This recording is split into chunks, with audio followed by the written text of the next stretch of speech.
It's great to see. We've had lockdown, we're trying to get used to the new normal, whatever that is, but you've continued to be very busy. Obviously, you're releasing your new album, Melanie C, on October the 2nd, but you've released a couple of singles. Yesterday was Fearless featuring Nadia Rose.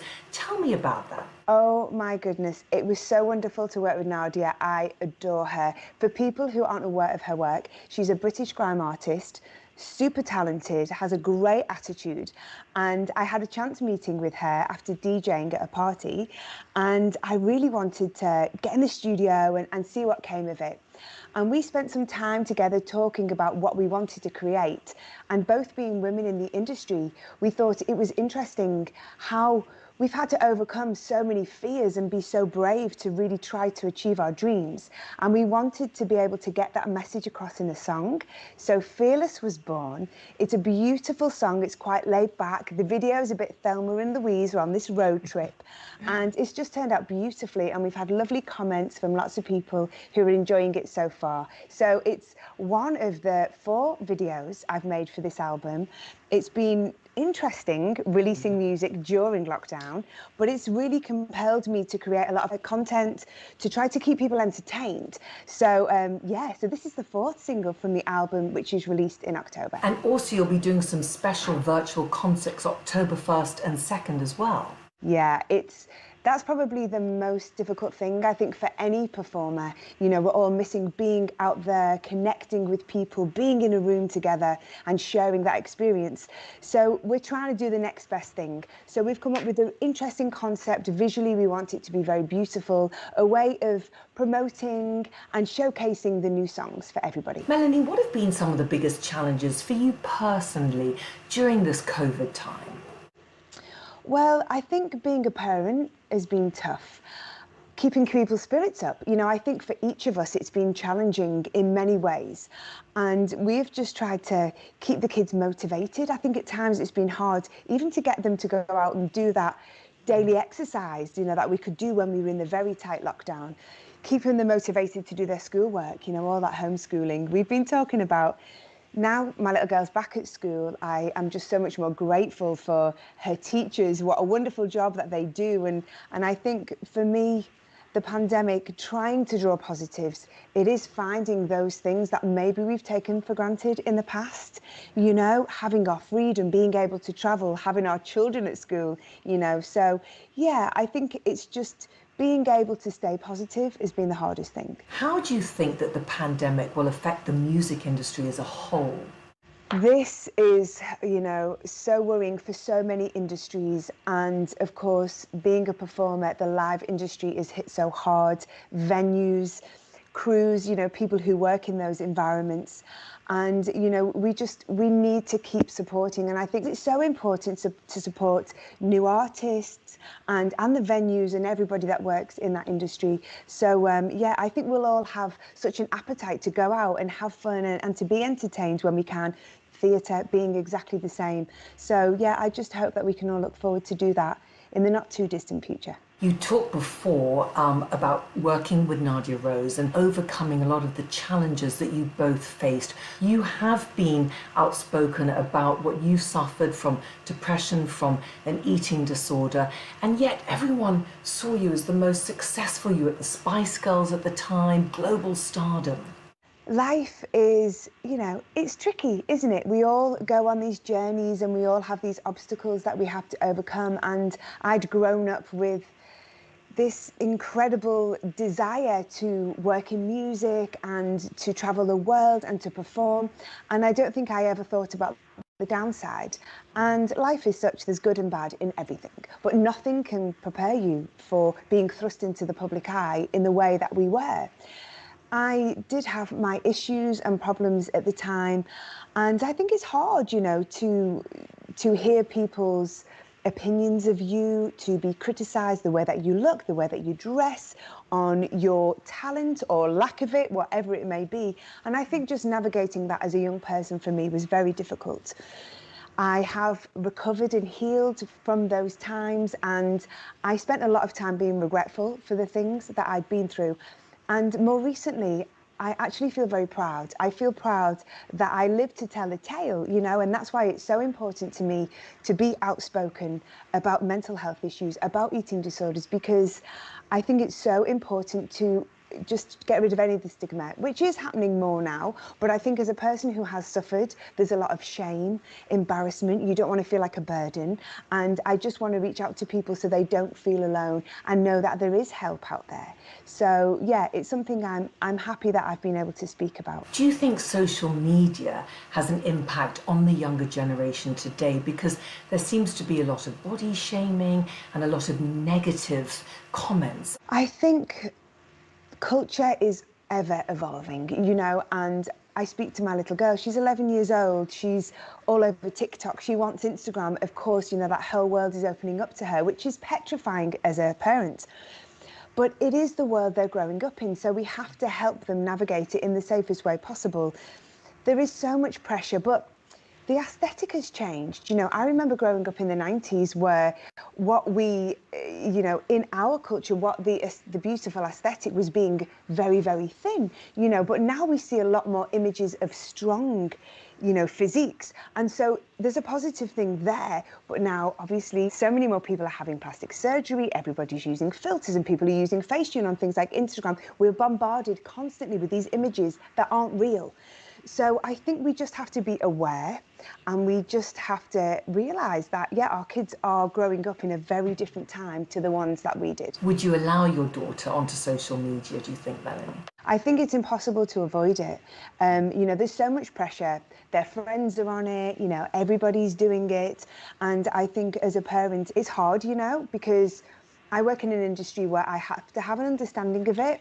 A lot of people don't. But I think as a parent, you do need to try, and schools are very good at this, in my experience, really making parents aware of the dangers and what's appropriate and what's not. You've got your own label, Red Girl. Why was that so important for you to have that? That was back in 2004.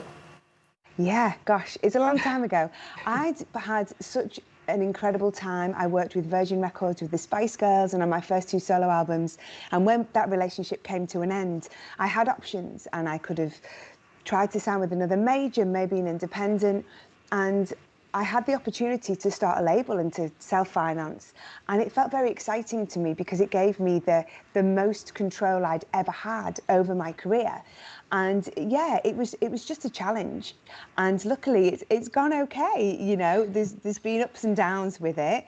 But yeah, it works for me. And I think a lot more artists are looking at different ways to make music and to release music now. So yeah, that's really opened up. When your album is released on October 2nd, do you feel that it's almost like a self-acceptance, that you've come full circle, that you are the woman that you want to be?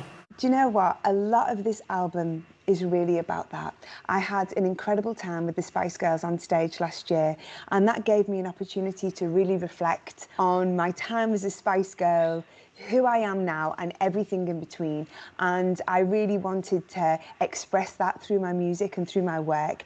And I definitely have found a new self-acceptance, and I want to empower people to have the same experience. What was it like, Melanie, when you went on the tour with the other Spice Girls? I know there were the 4 of you didn't have Victoria with you, but what was it like to reconnect?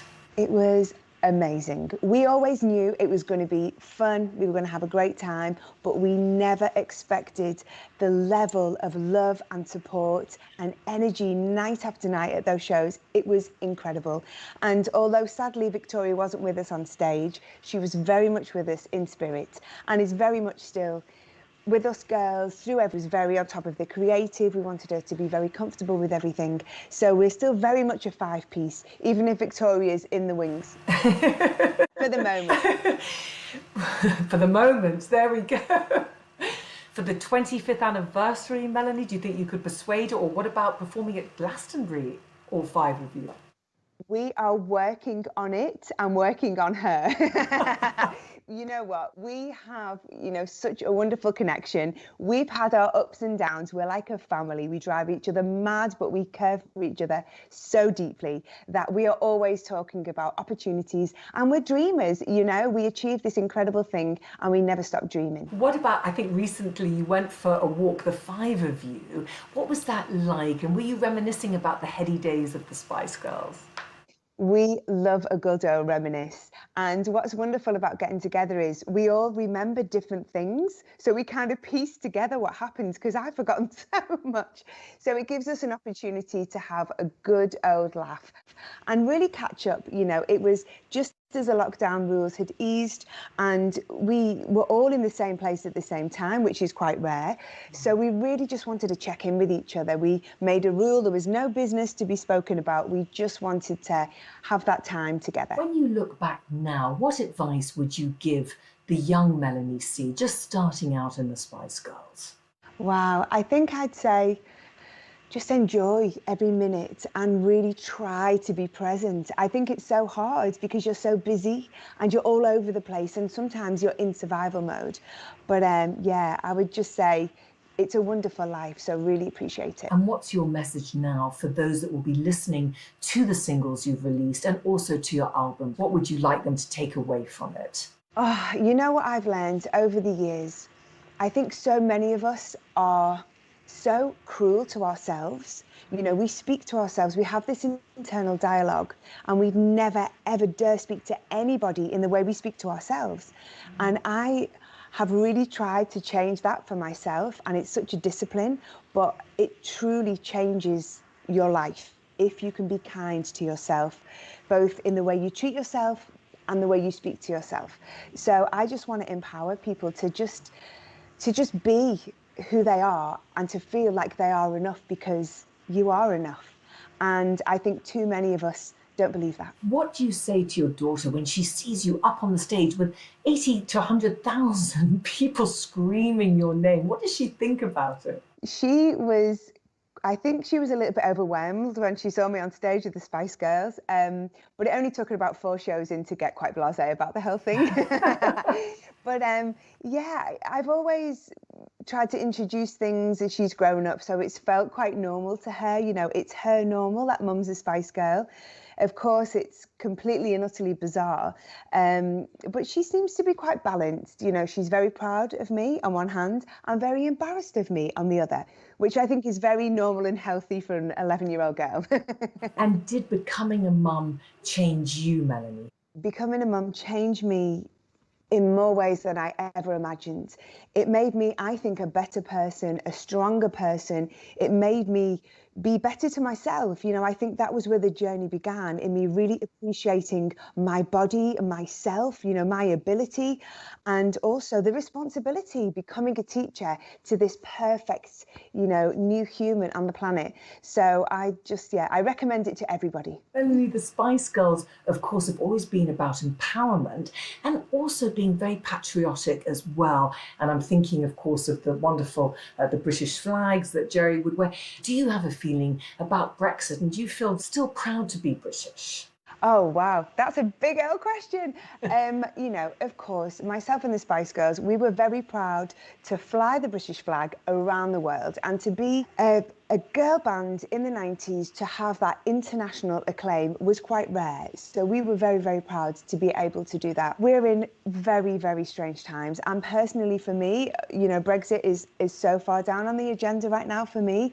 I think with the pandemic and everything we are experiencing there, in some ways I do feel more connected to the whole world. In my profession, I am able to travel, and I do love feeling like a global citizen.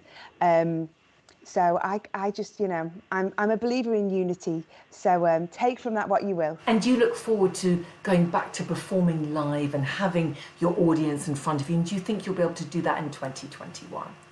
I have everything crossed. I have a tour booked in Europe, end of April, beginning of May. Please, that is able to happen. But if not, as soon as I can, as soon as things are safe, I will be out there touring this record. It's what drives me. It's my passion. It's why I make music. Love traveling, love getting out there to see the fans. So that's definitely on my agenda as soon as I can do it safely.